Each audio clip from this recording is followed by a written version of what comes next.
Assalamualaikum teman-teman. Hari ini kita akan menyaksikan Bapak Ibu Guru yang sedang memeriksa LKPD. Yuk ikut.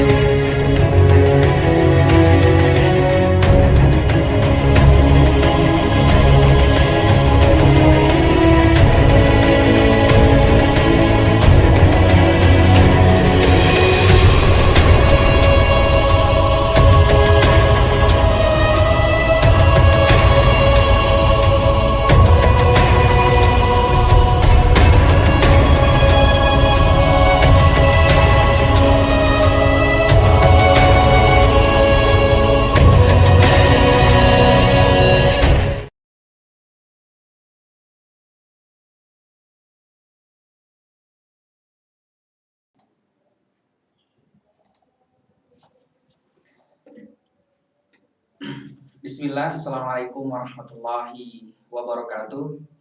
Alhamdulillahilladzi binikmatil imani wal islam asyhadu an la ilaha illallah wa asyhadu anna muhammadar rasulullah.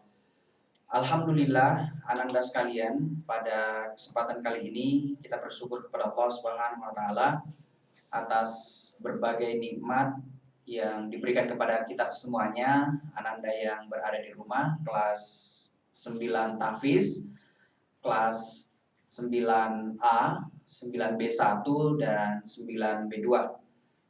Pada kesempatan kali ini, kami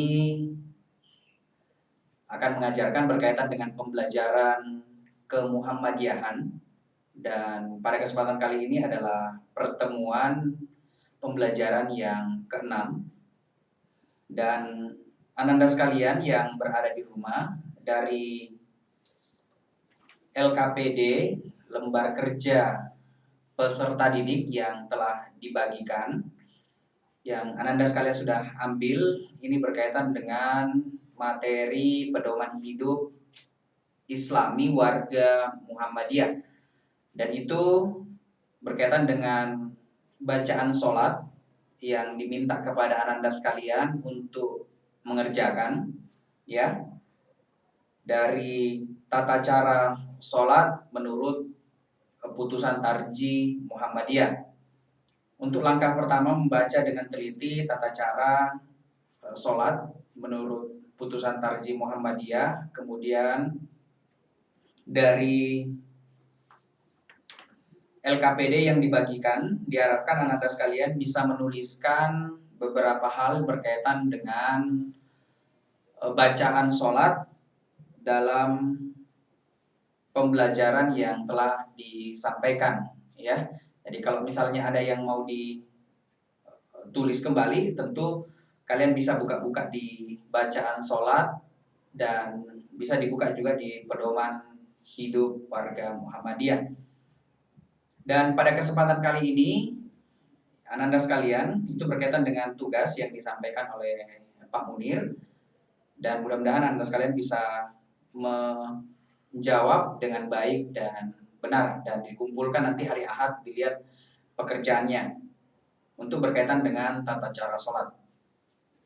Kemudian ananda sekalian, yang Bapak sampaikan pada kesempatan kali ini berkaitan dengan pembelajaran kita di pembelajaran berkaitan dengan perilaku islah dan ma'ruf terhadap tetangga.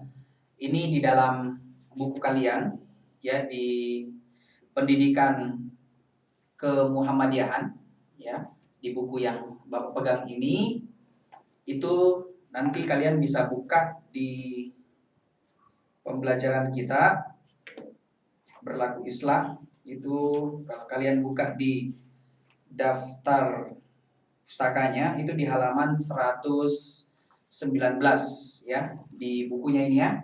Jadi kalian bisa buka di halaman 119 untuk memudahkan pembelajaran kita nantinya. Walaupun kita sudah buatkan PowerPoint-nya, tetap ananda sekalian bisa menyimak dengan baik di buku. Itu. Kemudian ananda sekalian, dirahmati Allah Subhanahu wa taala, kita masuk berkaitan dengan materi kita yang Bapak sampaikan di buku kalian itu ada berkaitan dengan berperilaku islah dan ma'ruf terhadap tetangga. Nanti kita bahas berkaitan dengan bagaimana ketika kita bertetangga dengan orang-orang di sekitar kita. Kedua kalinya salawat serta salam ila Nabiuna Muhammad SAW kepada keluarga, sahabat, dan pengikutnya. Ananda sekalian, dalam kehidupan kita, dalam interaksi sosial kita kepada saudara, sanak saudara, teman, famili, ataupun orang yang jauh, tentu ini diatur di dalam Islam. Dan aturan-aturan itu Ananda sekalian, itu berkaitan dengan apa yang telah dicontohkan Nabi kita Muhammad SAW ketika bertetangga, ya, karena Rasulullah adalah suri tauladan kita, di mana kita melakukan aktivitas. Innama bu'istu liutammima makarimal akhlak. Tidaklah Rasulullah itu diutus kecuali untuk menyempurnakan akhlak manusia. Nah, dalam hal ini akhlak di dalamnya adalah adab, salah satu poinnya. Nah, bagaimana adab dalam bertetangga di dalam kehidupan kita sehari-hari? Karena kita selaku makhluk individu, pribadi, kita juga adalah makhluk sosial, ya. Nah, Ananda sekalian, tujuan dari pembelajaran kita, ya, pada kesempatan kali ini adalah berkaitan dengan islah. Apa itu islah? Kemudian ma'ruf dan tetangga. Kita harapkan Anda sekalian bisa memahami ketiga hal ini. Seperti apa nanti kita bahas sebentar. Kemudian tujuan pembelajaran yang kita inginkan Anda sekalian juga adalah mengaplikasikan sikap. Bagaimana itu islah? Bagaimana beramar ma'ruf? Ya, kemudian dalam bertetangga, itu yang kita inginkan Ananda bisa mengaplikasikan apa yang menjadi pembelajaran kita hari ini. Kemudian Ananda dapat mengemukakan dalil terkait hal di atas. Wah, kamu dalam kehidupan bertetangga, kenapa ketika ketemu dengan sesama umat muslim itu beda? Ya, dengan ketemu dengan tetangga yang beda agama, karena memang itu diatur, ya. Nah, oleh sebab itu Ananda bisa kemukakan dalilnya. Begitupun ketika ada saudara kita yang sakit, kemudian kita jenguk, memangnya ada petunjuk berkaitan dengan itu? Iya, ada. Nah, ini yang kita harapkan. Jadi Ananda bisa kemukakan bahwa Rasulullah itu pernah melakukan hal ini. Nah, itu dalil atau alasan kenapa kita melakukan hal tersebut. Nah, poin pertama Anda sekalian yang kita akan bahas berkaitan dengan islah. Ya, ini di buku kalian, ya. Kita tambahkan materinya juga bahwa islah dalam kajian hukum Islam adalah memperbaiki, ya, memperbaiki, mendamaikan. Ada orang berselisih, kita damaikan, memperbaiki, kemudian mendamaikan. Kalau dilihat di layar HP Ananda sekalian atau di layar laptop, itu seperti itu. Kemudian menghilangkan sengketa atau kerusakan. Berusaha menciptakan perdamaian, membawa keharmonisan, mengatur orang yang berdamai antara satu dengan yang lainnya. Kemudian melakukan perbaikan. Nah, Ananda sekalian, berkaitan dengan hal ini, islah yang bisa kita garis bawahi, memperbaiki, mendamaikan. Dari hal yang kita akan bahasakan sebentar. Karena ini berkaitan dengan masalah tetangga, bagaimana kita islah, bagaimana kita memperbaiki, bagaimana kita mendamaikan, bagaimana kita berada di tengah-tengah masyarakat pada umumnya, ya. Dan ketika kalian juga duduk berada di dalam lingkungan kelas, ya, di lingkungan kelas, maka bisa dibahasakan bahwa ketika meja kalian ada di tengah, maka samping kiri, samping kanan itu adalah tetangga kalian, teman kalian yang berada di sebelah. Nah, bagaimana Islam memperlakukan mereka? Sebentar kita lihat. Kemudian anak-anak sekalian, ruang lingkup pembahasan Islam mencakup aspek-aspek kepribadian. Bagaimana pribadi kita mengatur hal ini dalam Islam, kemudian berkaitan juga dengan sosial. Dan dalam bahasa Arab modern, ya, islah digunakan untuk pengertian pembaharuan, ya, atau tajdid. Ini di kalangan warga Muhammadiyah sangat populer, ya, melakukan perubahan-perubahan, melakukan gebrakan-gebrakan di mana untuk memajukan aspek-aspek yang menjadi aspek pembahasan. Kalau kita berkaitan dengan pendidikan, bagaimana pendidikan ini bisa lebih maju? Bagaimana dengan adanya alat komunikasi ini, ya, bisa menjadikan pembelajaran itu jarak jauh bisa lebih mudah. Walaupun Ananda tidak bisa datang ke sekolah, tapi kita melakukan perubahan-perubahan untuk menjadikan pembelajaran itu bisa dinonton, bisa diputar kembali beberapa kali. Nah, makanya kita melakukan gebrakan melalui pembelajaran via YouTube, kemudian Ananda mengambil lembar kerja peserta didik ke lingkungan sekolah. Itu tadi berkaitan dengan islah yang kita sudah bahas. Kemudian ma'ruf. Apa itu ma'ruf? Ya, dalam Al-Qur'an ada beberapa hal berkaitan dengan kata-kata ma'ruf. Ya. Nah, ma'ruf sebutan bagi tindakan yang baik menurut akal dan syariat. Kenapa demikian anak-anak sekalian? Karena dalam kehidupan ini ada yang menurut kita baik tapi tidak baik menurut orang lain. Atau menurut orang lain itu baik sementara tidak baik untuk kita. Apa yang menjadi tolak ukurannya anak-anak sekalian adalah Al-Quran dan As-Sunnah. Apa yang dicontohkan Rasulullah baik, maka itu yang kita jadikan sebagai tauladan. Ya. Bagaimana ketika Rasulullah memperlakukan tetangganya, maka seperti itu juga kita lakukan tetangga kita. Bagaimana kita memperlakukan teman, nah, seperti itu juga yang dilakukan oleh Rasulullah. Ya. Nah, tentu ini berkaitan dengan syariat Islam. Dan ananda sekalian, akal normal, ya, ketika seseorang itu dalam keadaan baik, sehat akalnya, maka sesuatu yang baik maka akan dinilai baik, ya, seperti itu. Nah, dalam pembahasan ini juga ananda sekalian akan kita jelaskan berkaitan dengan pengertian tetangga. Nah, ini dia tetangga. Kita lihat di layar kita. Di dalam kehidupan kita adalah kehidupan yang bertetangga, kecuali kita berada di tempat yang memang tidak ada tetangga kita. Ya, mungkin di tempat-tempat tertentu, misalnya di hutan. Kita tidak punya tetangga yang begitu dekat dengan kita. Tapi sebenarnya tetangga itu seperti apa jaraknya? Nanti kita lihat. Pengertian tetangga menurut para ahli adalah seorang yang paling dekat dengan kita, serta bisa menjadi, ya, bagian keluarga kita. Ya, makanya di dalam kehidupan kita bermasyarakat, maka itu ada RT, ada rukun tetangga, ada rukun warga, ada dalam suatu wilayah, ada daerah, kemudian provinsi, maka itu adalah bagian-bagian daripada kehidupan bersosial. Nah, sosial kita adalah di keluarga kita, kemudian di sekitar kita, tetangga kita.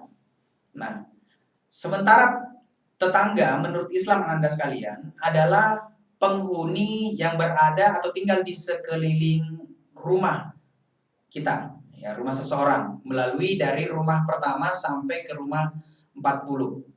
Nah, di beberapa hadis menyampaikan anak-anak sekalian bahwa yang dimaksud tetangga adalah di dalam Islam saudara kita, ya. Bukan artinya saudara sekandung, ya. Ya, ini yang tetangga. Karena pada dasarnya kita di dalam kehidupan ini adalah semua bersaudara. Ya, kalau kita ikut di pembelajaran bahasa-bahasa PKN, ya, kita adalah saudara dari Sabang sampai Merauke. Ya. Kemudian yang kita bahas berkaitan dengan tetangga adalah orang yang memang hidup di sekitar kita 40 ke depan, ke belakang 40, samping kiri 40, kemudian samping kanan 40. Nah, itu. Jadi tidak disampaikan di situ jarak jauhnya, tapi yang di dalam hadis tersebut disampaikan 40 rumah. Ya, kalau misalnya rumahnya baku dekat-dekat, ya mungkin kita bisa menghitung, tapi kalau misalnya agak jauh, ya tetap itu adalah bagian dari tetangga kita sampai 40 jauhnya ke sana, 40 rumah. Ya, jadi rumahnya si A, rumahnya si B, ini rumahnya 9A, rumahnya 9B1, 9B2, kemudian teman-teman kalian di tahfiz. Ya, walaupun mereka berada di daerah, tapi ketika kita hidup dalam bingkai Islam, maka mereka adalah bagian dari keluarga kita semuanya, kemudian bagian dari tetangga kita. Ya, walaupun kadang-kadang dalam tetangga ada yang berbeda agama, tetap di dalam Islam mereka adalah bagian daripada lingkungan keluarga kita dalam hidup bertetangga. Nah, itu yang kedua. Kemudian di sini di sebuah hadis Rasulullah pernah sampaikan, diriwayatkan oleh Ibnu Hajar, bahwa 40 rumah, ya, ke kiri ke kanan, depan belakang, ya, seperti itu.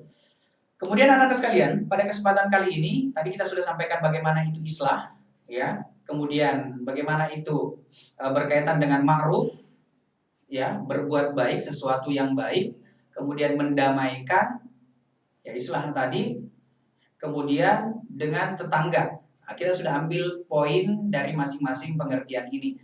Nah, sekarang bagaimana Ananda sekalian hidup bertetangga dalam lingkupan konsep warga persyarikatan Muhammadiyah. Nah, di sini ada adab bertetangga dalam Islam dan kita akan kemukakan dalil berkaitan dengan hal ini. Kenapa demikian Ananda sekalian? Karena apa yang menjadi tolak ukur kita dalam melakukan sesuatu harus mengambil alasan kenapa kita melakukan tersebut. Oleh sebab itu ada dalilnya. Alasannya apa? Apa yang menjadi contoh dari yang pernah dicontohkan oleh Rasulullah. Seperti itu.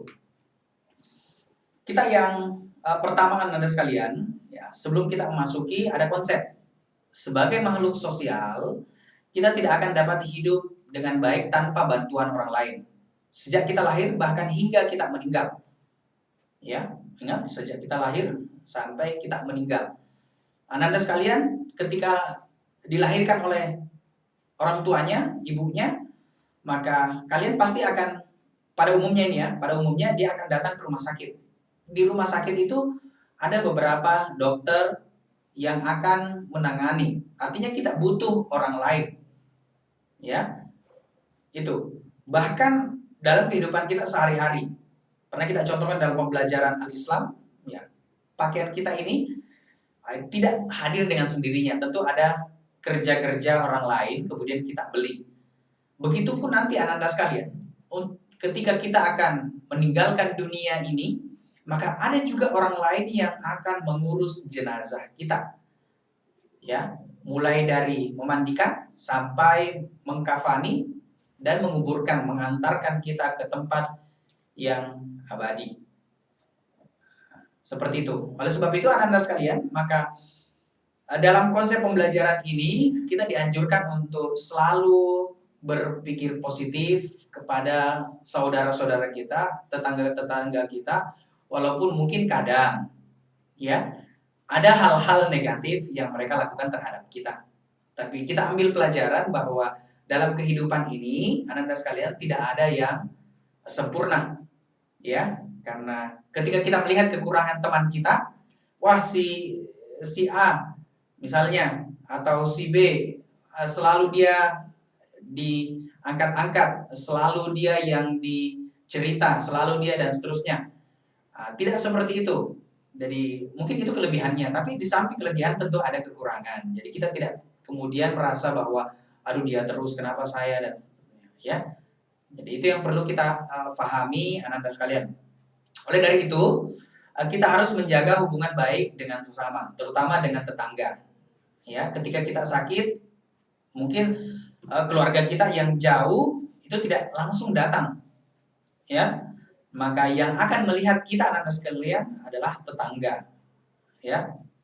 Oleh sebab itu, Berikut kami akan sampaikan ke Anda sekalian bagaimana kita berperilaku mengaplikasikan hidup bertetangga dalam kehidupan sehari-hari.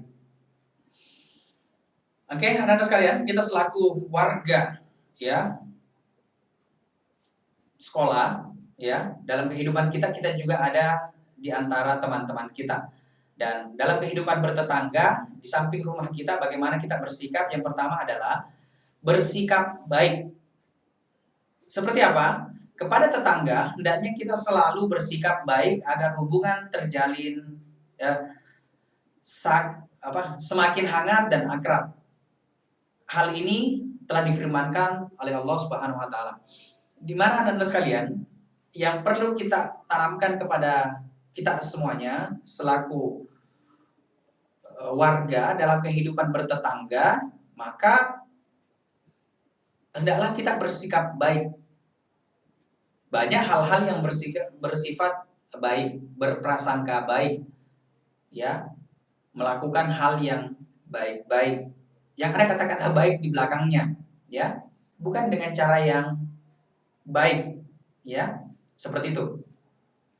Nah, di sini Allah Subhanahu wa taala berfirman, A'udzubillahi minasyaitonirrajim. Wa'budullah wa la tusyrik bihi syai'a wa bil walidain ihsan wa bidzil qurba wal yatama wal masakin wal jari dzil qurba wal jari dzil junub. Yang Bapak ingin garis bawahi di sini adalah pembelajaran kita berkaitan dengan tetangga. Ini waljar, ya ini waljar, waljari dzil qurba waljari dzil junub. Tetangga yang dekat dan tetangga yang jauh. Ini perintah Allah Subhanahu wa taala. Dimana kalau kita lihat ayatnya artinya beribadahlah kepada Allah Subhanahu wa taala dan janganlah kamu mempersekutukannya. Ini tidak menduakan Allah Subhanahu wa taala. Kemudian dengan suatu apapun dan berbuat baiklah kepada kedua orang tua, itu jelas. Kemudian karib kerabat, anak yatim, orang miskin, dan ini yang kita garis bawahi adalah tetangga.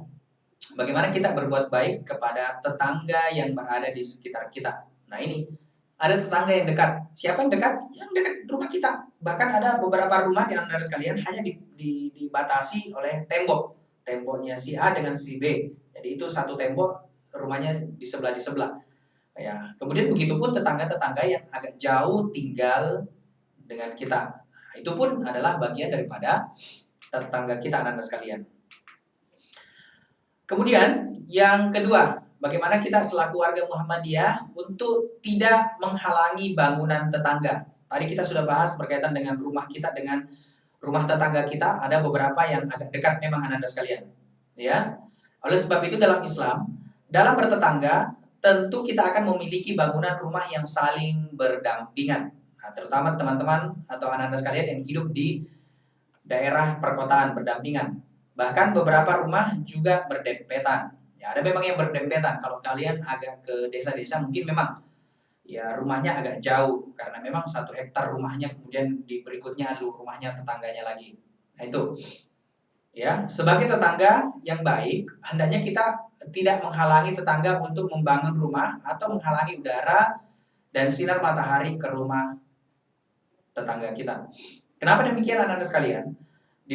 Makanya dalam konsep perumahan itu tidak dibolehkan ada rumah yang lebih tinggi daripada rumah yang di sebelah.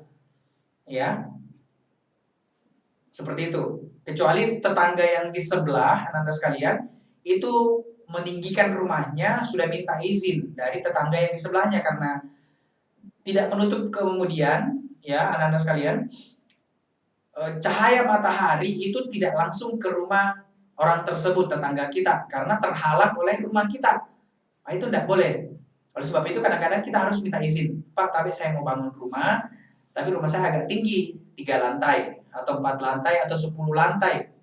Ya, sementara dia tidak pakai lantai, saudara kita, atau tetangga kita. Nah, kita minta izin. Kalau dia membolehkan, ya silakan. Tapi kalau tidak, kalau bisa jangan. Kenapa? Karena ini bisa jadi orang tersebut merasa tidak nyaman dengan keberadaan rumah kita, anak-anak sekalian. Mungkin kita diberikan kecukupan Allah Subhanahu wa taala, tapi dalam kehidupan bertetangga kita tidak berikan kenyamanan, ya. Seperti itu. Bahkan di dalam hadis dari Abu Hurairah radhiyallahu an, ya, di sini Rasulullah pernah sampaikan, la yamna ahadukum jarahu ayyagriza khosabatan fi jidari, ya, ada dinding, ada tembok. Janganlah Anda sekalian, seseorang di antara kalian melarang tetangganya menancapkan kayu di dinding temboknya, ya.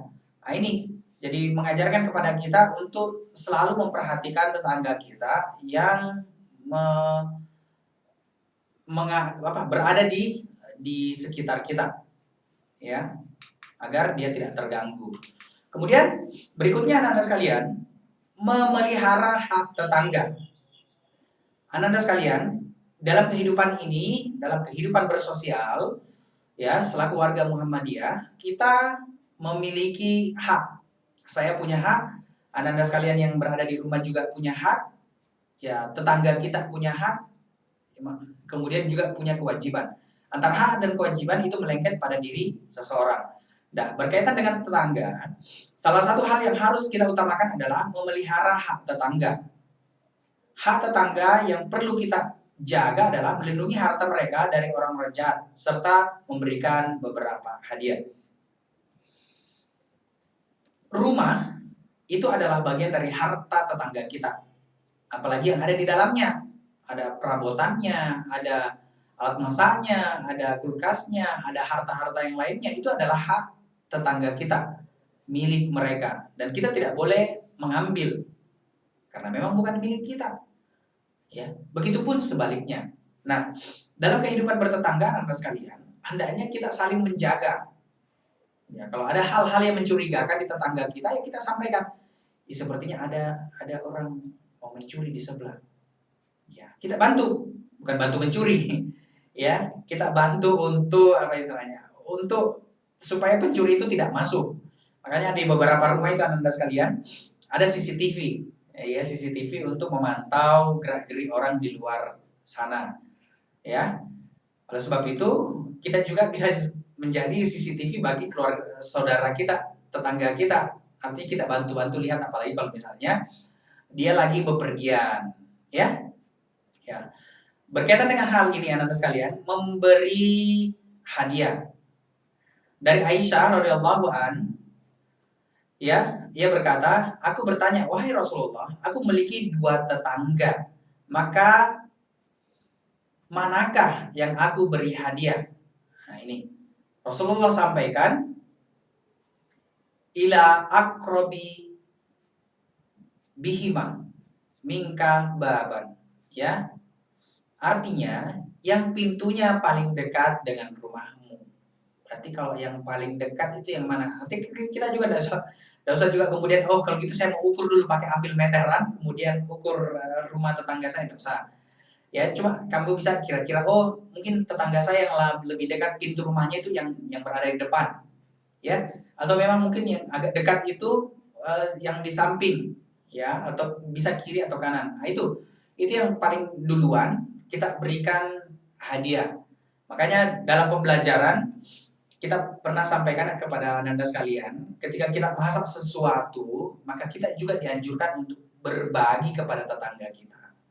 Kenapa? Karena ada beberapa biasa masakan itu baunya itu sampai ke tetangga, ya. Kan tidak enak ketika kita masak kemudian tetangga cuma dapat baunya. Ya, makanya Rasulullah anjurkan kalau kamu masak itu perbanyak masakan yang kamu masak. Ya, kalau tidak bisa terlalu banyak ya kasih banyak kuahnya kalau itu memang berkuah. Paling tidak Anda bisa bagi. Ya, walaupun sedikit supaya tetangga kita juga bisa menikmati apa yang menjadi masakan yang kita masak. Ya. Oke, berikutnya tidak mengganggu tetangga. Apa yang dimaksud? Misalnya, tidak mengeraskan suara televisi hingga mengganggu istirahat tetangga dan kegiatan yang lainnya yang membuat mereka tidak nyaman. Ya, kadang-kadang seperti itu. Ya, kita putar musik terlalu keras, akhirnya tetangga kita merasa terganggu. Kita buat acara, kita tidak minta izin. Misalnya ada acara keluarga kita nikahan. Ya, pasti musiknya itu keras. Oleh sebab itu kita sampaikan tadi sebentar ada acara, kemudian mungkin agak mengganggu. Saya mohon maaf. Ya, seperti itu. Karena dalam kehidupan bertetangga anak-anak sekalian, kita tidak boleh saling apa istilahnya? Merugikan antara satu dengan yang lainnya. Jangan sampai ada orang sakit di sebelah. Ya, seperti itu. Kemudian hendaklah kita minta izin, tadi kami sudah sampaikan. Berkaitan dengan hal ini anak-anak sekalian, Rasulullah pernah menyampaikan, "Man kana yu'minu billahi wal yaumil akhir fala yu'jiz jarahu." Barang siapa beriman kepada Allah Subhanahu wa taala dan hari akhir, maka janganlah ia mengganggu tetangganya. Ya, jangan mengganggu. Karena mungkin dia lagi buat kegiatan atau misalnya ada yang kurang sehat. Untuk tidak mengganggu makanya ada minta izin, ya. Oke, selanjutnya anak-anak sekalian yang kelima, memberi makan. Tadi kita sudah memberikan hadiah, sudah memperhatikan, kemudian kita membantu menjaga hartanya, ya. Kemudian yang berikutnya adalah kepada tetangga yang paling dekat. Ini yang paling dekat anak-anak sekalian. Hendaknya kita sering-sering berbagi makanan. Tadi kami sudah sampaikan, dengan begini hubungan kita dengan tetangga akan menjadi semakin baik dan harmonis. Hal ini telah dicontohkan oleh Rasulullah, ya. Di mana Rasulullah menyampaikan, "Wahai Abu Dzar," ini salah seorang sahabat Rasulullah, "apabila kamu memasak sayuran, ya, atau daging kuah, maka perbanyaklah air dan berilah kepada tetangga." Jadi kita perbanyak airnya.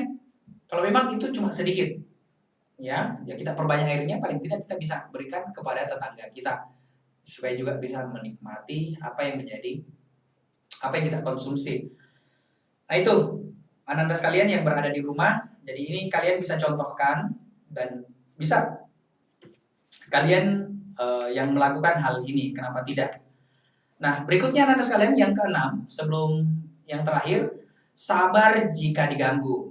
Nah dalam kehidupan ini anak-anak sekalian, kami sudah sampaikan juga bahwa tidak ada yang sempurna. Kadang-kadang kita tidak sengaja mengganggu saudara kita. Atau sebaliknya, kita yang merasa terganggu dengan apa yang dilakukan saudara kita.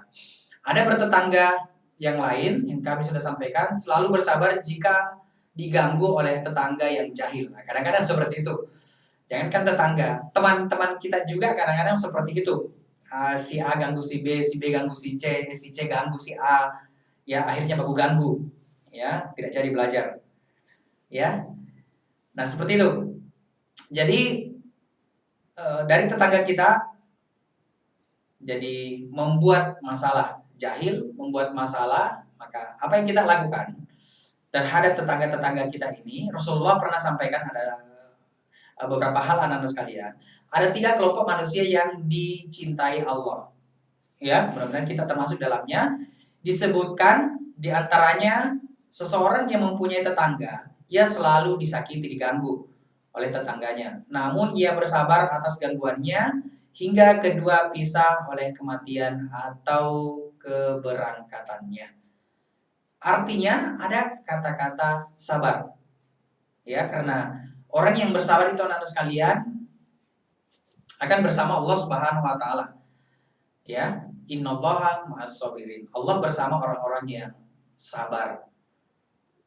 Yang kita maksud di sini adalah sekalian, ketika kita diganggu oleh tetangga kita, ya, kadang-kadang ada juga tetangga seperti itu. Nah, sikap kita adalah bersabar, karena anak-anak sekalian, ketika seseorang itu selalu mengganggu, pasti juga ada jenuhnya. Nah, di situ akan menunjukkan kepada kita, ketika kita bersabar, maka dia akan empati, simpati kepada kita atas apa yang telah kita lakukan. Jadi anak-anak sekalian, dalam pembelajaran ini kita anjurkan anak-anak sekalian untuk tetap bersabar, ya, dalam menghadapi tetangga kita. Kemudian yang terakhir anak-anak sekalian, sebelum kami tutup, menjenguk ketika ia sakit. Nah, ini yang terpenting. Bahkan dalam hadis Rasulullah telah sampaikan hal ini. Hakul muslim lal muslim. Ada hak seorang muslim terhadap muslim yang lainnya yang disampaikan. Nah, berkaitan hal ini anak-anak sekalian, sebagai tetangga yang baik, ya ini tetangga yang baik, hendaknya kita selalu memberikan dukungan kepada tetangga. Tentu dalam hal-hal yang positif. Begitu pula ketika ia sakit, maka seharusnya kita menjenguk sembari memberikan semangat dan doa agar ia segera sembuh dari penyakitnya. Ananda sekalian, dalam kehidupan ini ajal itu adalah ditentukan Allah Subhanahu wa taala. Makanya dalam pembelajaran kita ada iman kepada qada dan qadar, ketentuan Allah Subhanahu wa taala yang sudah ditentukan kepada kita dalam kehidupan ini. Dan berkaitan dengan sakit itu adalah bagian daripada ketentuan Allah Subhanahu wa taala. Dan oleh itu Ananda sekalian, kita selalu mensupport, memberikan semangat ketika ada saudara kita yang sakit. Ya, yang namanya sakit itu tidak ada yang menginginkan, tapi ketika itu menimpa kepada kita semuanya, tentu itu tidak enak. Ya, oleh sebab itu kita harus bersabar dan berdoa dan mendoakan saudara kita yang tertimpa hal tersebut sakit. Kemudian kita juga menjenguk. Ya, dalam pembahasan ini juga ya tentu kita akan kaitkan anak sekalian dengan beberapa bulan ini hampir setahun COVID. Ya, tentu kita juga lihat bahwa ada memang yang bisa kita datangi, ada yang tidak bisa. Ya, dalam hal ini paling minimal kita memberikan doa. Ya. Nah, berkaitan dengan hal ini anak sekalian, Rasulullah Shallallahu Alaihi Wasallam pernah bersabda, apabila seseorang menjenguk saudaranya, ya, yang Muslim yang sedang sakit, maka seakan-akan dia berjalan sambil memetik buah-buahan surga hingga ia duduk.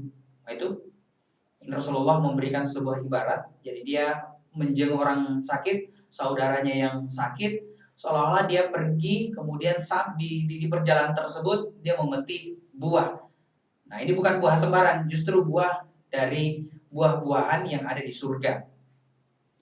Ya, hingga dia duduk atau hingga dia sampai pada saudara yang dia kunjungi. Dan apabila sudah duduk, maka diturunkan kepadanya rahmat dengan deras. Ya. Dan apabila ia menjenguknya di pagi hari, maka 70.000 malaikat mendoakannya agar mendapat rahmat hingga waktu sore. Subhanallah. Kemudian apabila ia menjenguk di waktu sore hari, maka 70.000 malaikat mendoakannya agar diberi rahmat hingga waktu pagi tiba. Hadis ini Anda sekalian diriwayatkan oleh Tirmizi, Ibnu Majah, Imam Ahmad, dan syaratnya garis daripada hadis ini adalah sahih.